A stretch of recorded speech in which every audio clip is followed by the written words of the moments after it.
am Midshipman Reyes Alfred Jan, the Corps Commander of Manalaya Class of 2024. Sa loob po ng 2 years, given na po yung dyan, yung academics.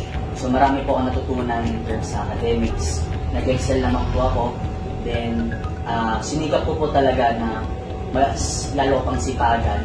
And then yung pinaka-natutunan ko po talaga dito sa Midshipman High School, bukod sa academics nga po, is huwag ka agad sumuko sa anumang bagay na gusto mo talagang kunin or paghirapan. Kasi yun talaga yung pinaka-tumatak sa akin na aral, lalo sa tinuturo ng mga instructor na captains na kapag may gusto ka talagang i-achieve, dapat may itong paghirapan. At kapag nag-fail sa unang try, is mag-try lang na mag-try hanggang sa masatisfied ka or makuha mo na yung gusto mong i-achieve sa buhay. Okay.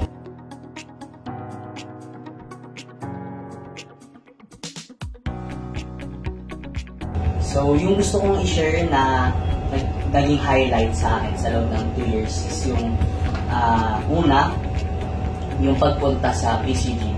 Dahil yun talaga yung nagpag-goosebump sa akin nung grade 11 dahil nakita ko yung barko sa loob ng PCG, then nakasakay, nilibot kami sa loob ng buong barko. Then yun talaga yung parang tumatak sa akin or pumasok sa isip ko na ito na talaga. Ito na yung profession na talagang tatahakin ko. Sure na talaga ako dito.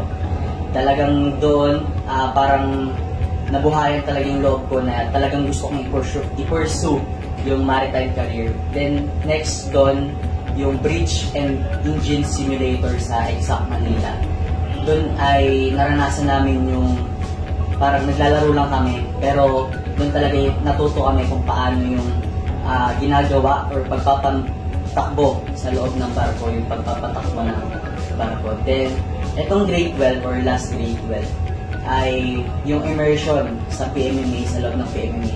Dito, subukan din yung namin, natatagan kaming batch dahil bago ang pumasok, meron din mga challenges na nalagpasan namin bago ang nakapasok sa loob or bago kami mag-immerse sa loob. So, sobrang memorable yung experience namin sa loob. Nakita namin, sama namin yung mga PMMA cadets. So, sobrang hirap talaga sa loob.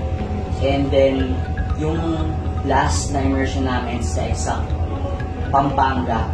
So, dito, naranasan namin yung firefighting, tumalon sa pool, ganyan. Then, sumakay sa lifeboat. And then, yun talaga yung pinakatumatak sa akin, memorable.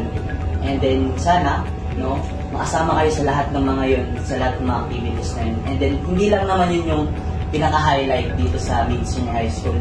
Andun din naman yung culminating activities na ginagawa every month or every other 2 months na talaga makakatulong sa inyo na ma-develop kayo, lumabas kayo sa comfort zone nyo. Then, ayun, mas nakakatulong talaga yung Midshipman High School para ma-develop yung sarili.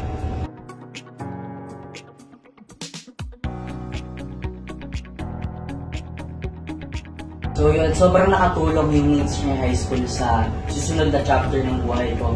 Since nga, parang baby step to or stepping stone to saan buhay. Kasi naging advantage na rin siya dahil meron na rin mga basic knowledge pagdating sa maritime school, ganyan.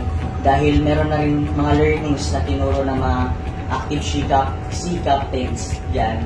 And then, ayun, makakatulong talaga siya. Malaking tulong siya kasi ayun, may advantage na kami, and then hindi na kami mangangapa pagdating sa college kasi kwento nga ng iba ng mga nakapagtapos sa college course, ganyan. Dati talaga sila ay nahirapan kasi after high school, pagtungtong nila ng college, parang na-culture shock talaga sila, ganyan. Dahil wala talaga silang alam sa tatahakin nila, pero dahil merong senior high school and merong late senior high school dito, yun, naging advantage siya, malaking advantage siya at malaking ang may tutulong nito pagdating sa susunod namin chapter sa buhay.